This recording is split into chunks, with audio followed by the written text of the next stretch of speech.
Olá, pessoal! Sejam muito bem-vindos. Hoje a gente vai mergulhar de cabeça num dos textos mais fascinantes e, vamos ser sinceros, um dos mais mal compreendidos de toda a literatura ocidental, o livro do Apocalipse. Para muita gente, só de ouvir esse nome já vem à mente imagens de um roteiro literal para o fim do mundo, né? Uma crônica de catástrofes, previsões detalhadas. Contudo, a nossa proposta aqui hoje é bem diferente. A gente vai deixar de lado essa leitura de senso comum para embarcar numa jornada acadêmica. Vamos explorar a teologia, a história e até a semiótica para desvendar o que João, o vidente de Patmos, queria de fato comunicar para sua audiência original. Vamos abordar o Apocalipse não como um almanaque do futuro, mas como uma obra sofisticadíssima de resistência política e teológica, escrita para comunidades específicas no momento de crise profunda. Estão prontos para essa imersão? Então, vamos começar. Para guiar a nossa exploração, eu preparei este roteiro. A gente vai começar pelo alicerce de qualquer interpretação de texto, a definição do gênero literário da obra. Depois, vamos montar o palco, ou seja, entender o contexto conturbado do Império Romano no final do século I. A partir daí, seremos apresentados aos atores desse grande drama cósmico, os seus personagens simbólicos. Vamos analisar o conflito central entre os dois sistemas de valores, representados por Babilônia e a Nova Jerusalém. E aí, faremos um mergulho um pouco mais técnico na gramática profunda da narrativa, com a ajuda da semiótica. Por fim, a gente vai conectar todos esses pontos para entender por que o Apocalipse pode ser lido como um poderoso manual de resistência. Cada passo vai se construir sobre o anterior, numa jornada que nos levará dos elementos mais concretos, como o gênero e o contexto histórico, até as camadas mais profundas do seu universo simbólico e de sua estrutura. E isso nos leva à nossa grande questão norteadora, o problema que vai guiar toda a nossa análise. O que é de fato o livro do Apocalipse? Será que ele é um mapa codificado de eventos futuros? Um quebra-cabeça profético super complexo que a gente precisa decifrar para antecipar os próximos acontecimentos da história mundial? Ou será que estamos diante de algo muito, mas muito mais profundo e contextual? Uma mensagem teológica e política enraizada no seu tempo, mas com uma relevância que transcende as previsões literais. É com essa provocação em mente que a gente começa a nossa primeira sessão. Seção 1. Gênero. Olha, esse ponto pode parecer técnico demais, mas ele é absolutamente crucial. Como bem aponta o estudioso David Matheson, a gente não lê um e-mail da mesma forma que lê um romance ou uma bula de remédio da mesma forma que lê uma história em quadrinhos, certo? Ler uma parábola como se fosse um relato histórico literal leva a conclusões absurdas. Cada gênero literário tem suas próprias regras de leitura, suas convenções. Ignorar o gênero do Apocalipse, portanto, é a receita mais certeira para uma interpretação equivocada e anacrônica. Para entender a mensagem de João, primeiro a gente precisa entender as regras do jogo que ele estava jogando. A primeira regra é ressignificar a própria palavra Apocalipse. No nosso vocabulário moderno, ela virou sinônimo de catástrofe global, do fim de tudo. Mas em grego, a língua original do texto, apocalipsis significa simplesmente revelação, desvelar, tirar o véu. A literatura apocalíptica, que era um gênero popular no judaísmo do Segundo Templo, não queria prever o futuro em detalhes. O objetivo era revelar uma verdade oculta sobre o presente. Ela usa uma linguagem altamente simbólica, cheia de visões, para mostrar aos seus leitores como o mundo realmente funciona da perspectiva de Deus, desmascarando os poderes terrenos e oferecendo um jeito novo de enxergar a realidade. Imaginem só o poder dessa mensagem. Num mundo que parece caótico e opressor, João oferece uma chave de leitura que revela a soberania de Deus e injeta um senso profundo de esperança e propósito na luta de cada dia. A segunda regra é que o Apocalipse também se chama de profecia. E aqui, de novo, a gente precisa dar uma ajustada na nossa compreensão comum do termo. Como explica o teólogo Amos Yong, a profecia bíblica não foca tanto na predição de eventos futuros, mas sim na proclamação da verdade de Deus para a situação presente. O profeta, nesse sentido, é mais um porta-voz que analisa a condição atual do seu povo à luz da aliança com Deus e o chama à fidelidade, ao arrependimento. Ele não é tanto um vidente que prevê o futuro.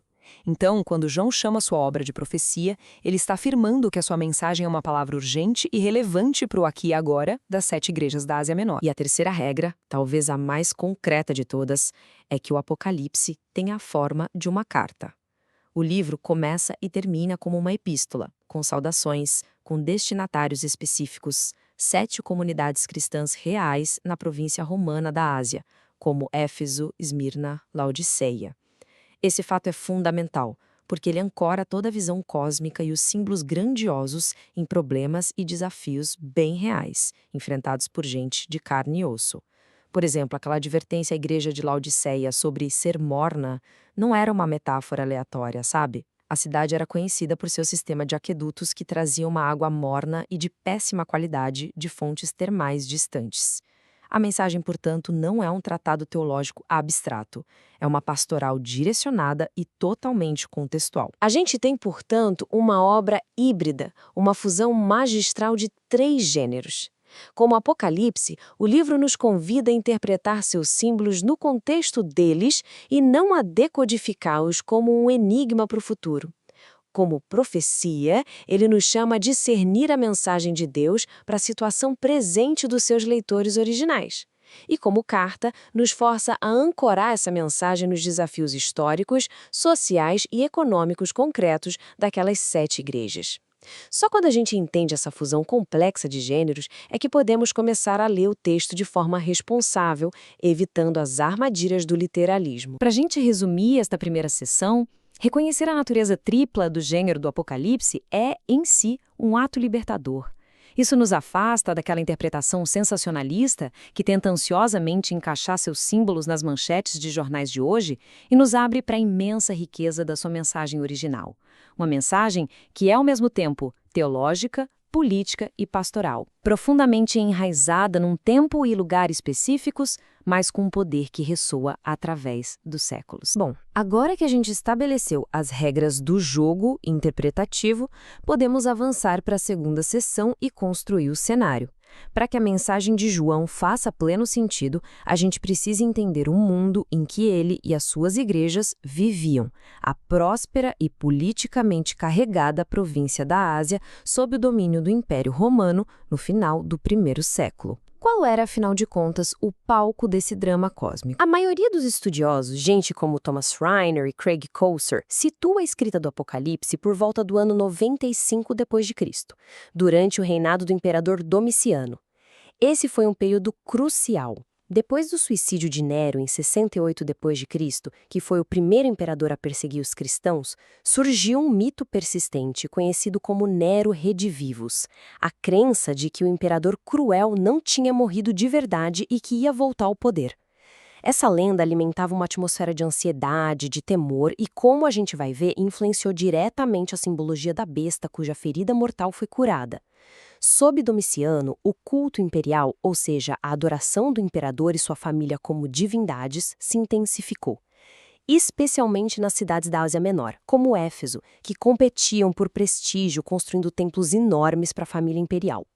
É nesse clima de crescente pressão política e religiosa que João, exilado na ilha de Patmos, recebe e escreve sua visão. Agora, o que essa perseguição significava na prática? É importante a gente não imaginar um massacre sistemático contínuo de cristãos por todo o império. A realidade, como apontam historiadores como David de Silva, era mais sutil e, por isso mesmo, talvez mais perigosa. A pressão era principalmente socioeconômica. Para participar da vida da cidade e, crucialmente, para ter sucesso econômico, era quase obrigatório pertencer a uma guilda, uma associação de comerciantes ou de artesãos. Só que os encontros dessas guildas aconteciam em templos pagãos e incluíam banquetes e rituais em honra aos deuses patronos e ao imperador. Para um cristão fiel, cuja confissão central é Jesus é o Senhor, aclamar o imperador como Senhor é Deus era idolatria. Mas se recusar a participar significava ser visto como desleal, antissocial e, pior, ser excluído das redes comerciais, o que levava à ruína econômica. Para complicar ainda mais, existiam mestres dentro das próprias igrejas, como a figura que João chama simbolicamente de Jezabel, que ensinavam que era possível fazer concessões, se acomodar à cultura romana para sobreviver e prosperar. E aqui tem um ponto vital, que é esclarecido pelo renomado estudioso Richard Bauckham. Ele argumenta que a pressão para adorar o imperador não vinha necessariamente de um decreto direto de Roma, imposto de cima para baixo.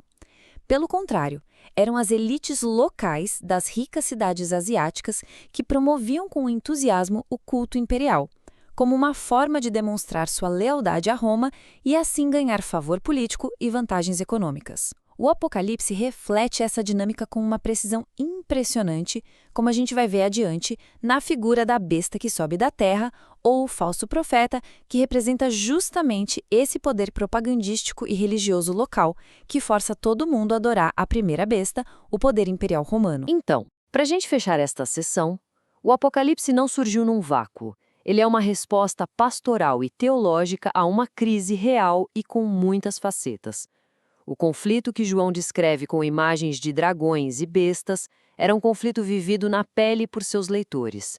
A luta diária entre a lealdade exclusiva a Cristo e as exigências de um sistema imperial que se divinizava, a Babilônia romana.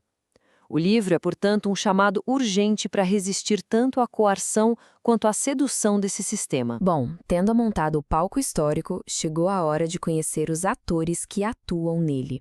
Na seção 3, a gente vai decifrar o elenco simbólico do Apocalipse. João, como um grande dramaturgo, usa figuras arquetípicas e poderosas para representar as forças em jogo nesse conflito cósmico. É crucial entender que esses não são meros personagens de fantasia, viu? Eles representam entidades, poderes e realidades muito concretas do mundo de João. O poder do mal é apresentado por João de forma brilhante, como uma espécie de trindade profana, uma paródia demoníaca da trindade divina. No topo está o dragão, identificado explicitamente como Satanás, a antiga serpente, a fonte transcendente de todo o mal, o poder por trás da cortina. Capacitando-o na terra está a besta que emerge do mar, símbolo do caos. Ela é um monstro composto com partes de leopardo, urso e leão, uma alusão direta aos impérios opressores do livro de Daniel, posicionando Roma como a culminação de todos eles. A sua cabeça curada de um golpe mortal, como a gente já viu, é uma paródia da ressurreição de Cristo e faz alusão ao mito do Nero redivivos. Finalmente, temos a besta que sobe da terra, o falso profeta. Ele parece um cordeiro, imitando Cristo, mas a sua voz é a do dragão. Ele representa o sistema de propaganda religiosa do culto imperial, que seduz e coage as pessoas a adorarem o poder do Estado, a primeira besta. Em oposição direta a essa estrutura do mal, João retrata o conflito através de duas figuras femininas muito poderosas. De um lado, a mulher vestida de sol de Apocalipse 12. Ela é uma figura celestial, coroada com 12 estrelas, simbolizando o povo fiel de Deus em sua totalidade. Tanto Israel do Antigo Testamento, de onde vem o Messias, quanto a Igreja, seus seguidores. Ela dá à luz o Messias e, mesmo sendo ferozmente perseguida pelo dragão, é milagrosamente protegida por Deus no deserto. Do outro lado, num contraste absoluto, a gente tem a grande prostituta, chamada Babilônia, de Apocalipse 17. Ela está vestida de púrpura e escarlate, adornada com ouro e pedras preciosas, bêbada com o sangue dos mártires e sentada sobre a besta escarlate. Ela simboliza a cidade de Roma, o centro do poder imperial corrupto, idolátrico, economicamente explorador e violentamente opressor. A antítese visual teológica não poderia ser mais clara. E claro, né, a gente não podia falar dos antagonistas sem tocar no infame número da besta, 666. E aqui, pessoal, esqueçam essa ideia de um código misterioso para um futuro ditador com microchip. A esmagadora maioria dos acadêmicos, gente como Michael Wilcock e Craig Kinner, concorda que a solução mais provável está na antiga prática judaica da gematria. Já ouviram falar? Nesse sistema, cada letra do alfabeto também tem um valor numérico.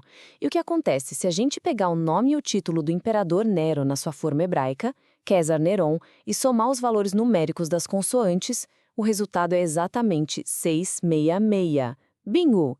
Nero, que foi o primeiro imperador a perseguir oficialmente os cristãos de um jeito brutal lá em Roma, se tornou o grande símbolo, o arquétipo da tirania e da blasfêmia imperial. Então, percebem? O número não é uma previsão, é um criptograma, um símbolo poderoso para identificar o caráter do poder opressor que aquelas igrejas da Ásia estavam enfrentando na sua própria época. Resumindo esta sessão, a dramaturgia do Apocalipse não é uma fantasia aleatória ou um conjunto de monstros bizarros.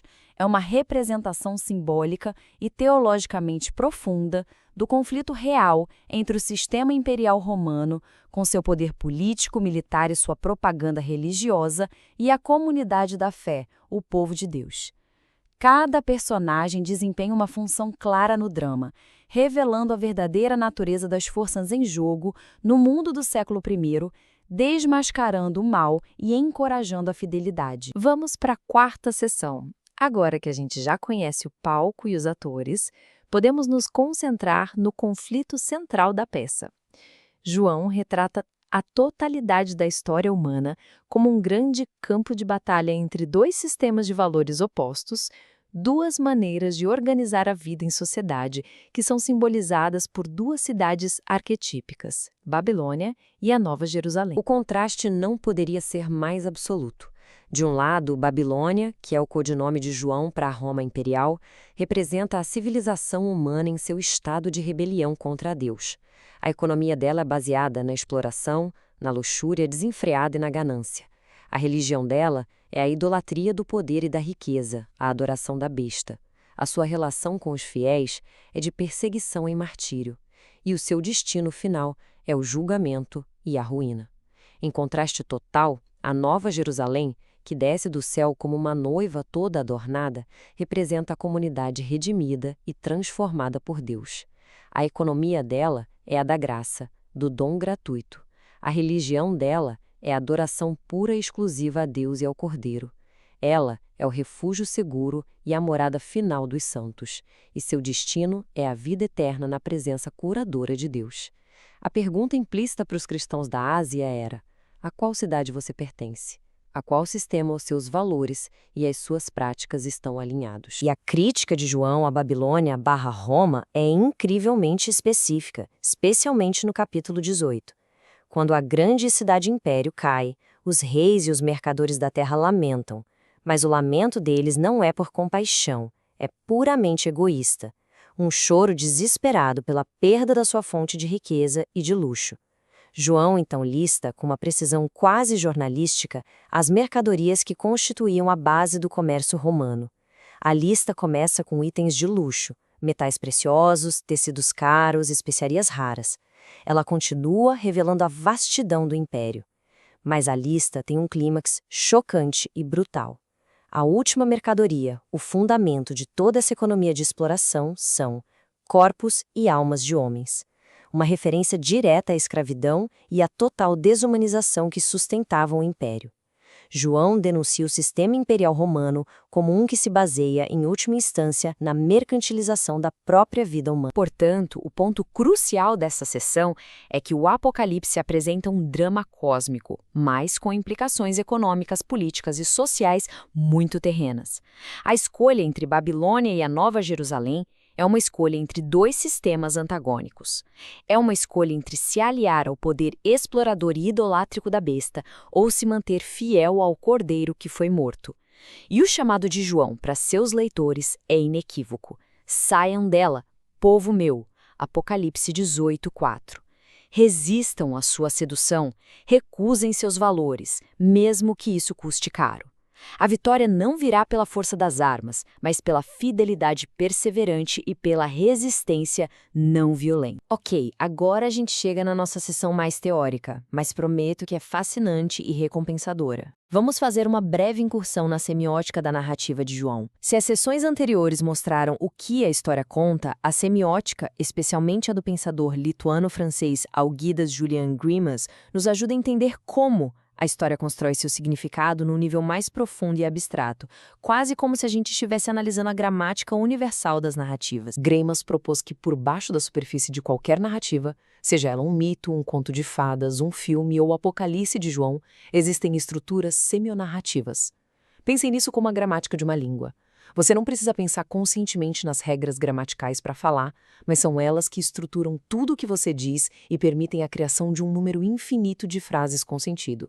Da mesma forma, essas estruturas profundas, que operam num nível mais abstrato do que os personagens e eventos concretos, organizam a lógica interna de qualquer narrativa, fornecendo a engenharia por trás da história que a gente lê na superfície. Um dos modelos mais conhecidos de Greimas é o percurso narrativo canônico, que descreve a jornada lógica do herói numa história. Para a gente entender, vamos usar um exemplo simples. Chapeuzinho Vermelho. A jornada se desenrola em 4 fases. Primeiro, a manipulação. A mãe, o destinador, convence a Chapeuzinho, o sujeito, a levar a cesta para a vovó, a missão. Segundo, a competência. A Chapeuzinho adquire os meios para a missão. Ela pega a cesta e o conhecimento do caminho. Terceiro, a performance, a ação principal, o confronto com o lobo. E, finalmente, a sanção, o caçador, que atua como juiz em nome da ordem social, pune o lobo e recompensa a Chapeuzinho, restaurando a ordem. Essa estrutura básica, missão, preparação, ação e julgamento, está presente de formas variadas em inúmeras narrativas. Agora, vamos aplicar um outro modelo de Greimas, o modelo actencial, que define 6 papéis ou actantes que interagem numa narrativa. Vejamos como isso se aplica à cena de Apocalipse 12, com a mulher e o dragão. O sujeito, o herói que busca um objetivo, é o filho varão, Cristo, e por extensão, a igreja que ele representa. O objeto de valor que ele busca é a salvação, o estabelecimento do reino de Deus. O destinador, aquele que inicia a missão e dá o valor ao objeto, é Deus Pai. O destinatário, quem se beneficia com a conclusão da missão, são os santos, a humanidade redimida. O adjuvante, quem ajuda o sujeito, são as forças celestiais, como Miguel e seus anjos, e até mesmo a terra que abre a boca para engolir o rio do dragão. E o oponente, claro, é o dragão, Satanás, que tenta impedir o sujeito de alcançar seu objeto. Essa análise nos mostra que a história não é só uma visão caótica, é uma narrativa de salvação perfeitamente construída, onde o conflito entre oponente e sujeito é motivado por Deus para o bem da humanidade. Concluindo essa nossa breve incursão, a semiótica nos revela que o Apocalipse, longe de ser um texto caótico, ilógico ou confuso, é uma obra de extraordinária sofisticação literária e estrutural. A análise semiótica expõe a engenharia da história, a sua gramática profunda, mostrando como João construiu sua narrativa de forma lógica e poderosa. Essa estrutura coerente é o que torna sua mensagem sobre o grande conflito cósmico tão persuasiva e impactante para seus leitores, organizando o caos aparente das visões em uma mensagem clara de esperança e resistência. E assim, a gente chega à nossa última sessão. Depois de analisar o gênero, o contexto, os personagens, o conflito e a estrutura narrativa, o que podemos concluir? Qual é a mensagem final do Apocalipse e por que ele continua a ser um texto tão relevante e poderoso, mesmo quase 2 milênios depois de ter sido escrito? Vamos sintetizar tudo que a gente viu. As conclusões principais da nossa análise podem ser resumidas em 4 pontos. Primeiro, o Apocalipse não é primariamente um roteiro para o futuro, mas um livro de encorajamento para o presente das suas comunidades originais, fortalecendo-as para resistir às pressões do Império Romano. Segundo, ele oferece uma crítica política e econômica radical a qualquer sistema de poder, simbolizado por Roma, que se coloca no lugar de Deus, explora os vulneráveis e se sustenta pela violência. Terceiro, ele redefine radicalmente o conceito de poder e vitória. O herói do livro não é um leão conquistador, mas o cordeiro que foi morto. A vitória não é alcançada pela dominação, mas pelo testemunho fiel e pelo sofrimento sacrificial, a imagem de Cristo. E, finalmente, todos esses pontos convergem para um chamado a um tipo específico de vida cristã, um discipulado dissidente, que ensina os seguidores de Jesus a como viverem fielmente dentro de qualquer sistema opressor, de qualquer Babilônia. Essa citação, baseada nas ideias de teólogos como Michael Gorman e Scott McKnight, encapsula perfeitamente a nossa conclusão. O Apocalipse é, em sua essência, um manual. Um guia prático, não para decifrar eventos futuros, mas para formar um tipo de caráter, um discipulado que se recusa a se conformar com os valores de um mundo caído, que aprende a ser uma testemunha fiel a Cristo em meio aos impérios deste mundo, sejam eles antigos ou modernos. E isso nos deixa com uma pergunta para reflexão. Uma pergunta que transporta o Apocalipse do passado distante e o insere diretamente no nosso presente. Se Babilônia não é apenas a Roma antiga, mas um arquétipo para qualquer sistema de poder que oprime, que idolatra a si mesmo e que explora as pessoas em nome do lucro e do poder, a pergunta que o livro nos faz hoje é: como podemos desenvolver o discernimento para identificar as manifestações sutis e explícitas da Babilônia na nossa própria cultura, na nossa política, na nossa economia e, mais importante, como podemos, seguindo o exemplo do Cordeiro, resistir a elas de forma criativa e fiel. Eu espero que esta análise tenha sido uma jornada esclarecedora e provocadora. Para aqueles que desejam se aprofundar, aqui estão algumas das principais fontes acadêmicas que nortearam a nossa discussão, como as obras de Craig Koster, G.K. Beale, David Silva e o Dicionário de Semiótica de Cremas e Cortez. E para continuar a reflexão, eu deixo algumas questões para debate. Onde a gente vê as manifestações do culto imperial hoje? A cortante crítica econômica do livro nos incomoda ou desafia nosso estilo de vida? E o que significa, na prática, vencer como o cordeiro num mundo que idolatra a força? O Apocalipse nos convida a continuar essa conversa. Agradeço a atenção de vocês e até nosso próximo encontro.